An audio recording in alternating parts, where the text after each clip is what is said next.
Namaste and welcome. I am Pratim Ranjan Bose and you are listening to my podcast Perspective. In this episode, I'll share my views on the white paper on Indian economy submitted by the Narendra Modi government in the parliament. It explains why I am a strong critic of the former Prime Minister Dr. Manmohan Singh.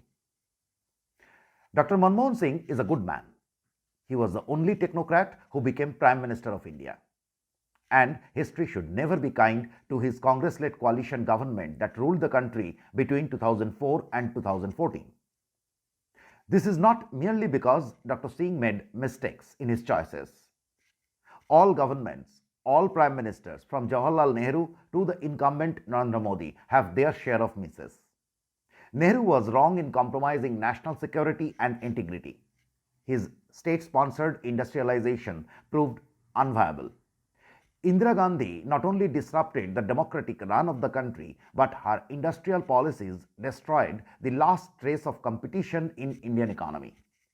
However, these leaders are from a different era and their economic choices were influenced by the trends of their times. India took time to realize those mistakes. On the contrary, anyone and everyone remotely associated with trade and industry during 2004 and 2014 knew that the economy, with a noted economist at the helm, was going haywire. Given his long experience in policymaking as a bureaucrat, as Reserve Bank governor, and then as finance minister in P.V. Narasimha Rao's cabinet, Singh knew it better than any of us. But he did not act. Singh did not accept his failures either. He kept warming the chair of the Prime Minister during the fateful years of 2009 and 2014 when the nation was helplessly watching the destruction of a dream that was hyped by the same government during its first term in office. The white paper submitted by the Narendra Modi government in the last session of the parliament captured part of the misdeeds. It would serve as a stern warning to all future governments to remain accountable to the aspirations of the nation. It is an understatement to describe 2004 to 2014 as a lost decade. It was complete mayhem. Remember how the entire country went on fire in the name of land protests during 2005 2008 and how much investments it had cost. All forces working against the nation became active. The government did little. A bigger question is if they had surrendered to it. A brand new aluminium smelter was forced to shut shop in Odisha. The centre denied them a key mining license. Gandhi family son Rahul Gandhi welcomed the death of the industry. If the ruling party takes an anti-investment stance, what was the fault of the vested interests in preventing South Korean giant POSCO from setting up a mega steel plant in Odisha in the name of environment? Remember, this was also the time when hundreds of illegal mines were shipping huge quantities of iron ore to China in the run-up of the 2008 Olympics. The scam was unearthed after Beijing completed building stadiums and the exports stopped. Can anyone explain why did it take the government so long to unearth the scam?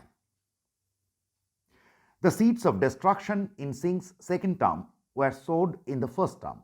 Coal block allotments and 2G spectrum licenses were distributed to anyone and everyone. They were not the only bubbles.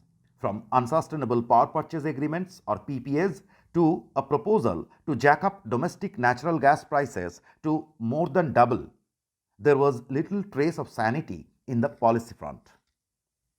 The entire energy and infrastructure value chain was in disarray, sinking huge bank finances and eroding investors' confidence.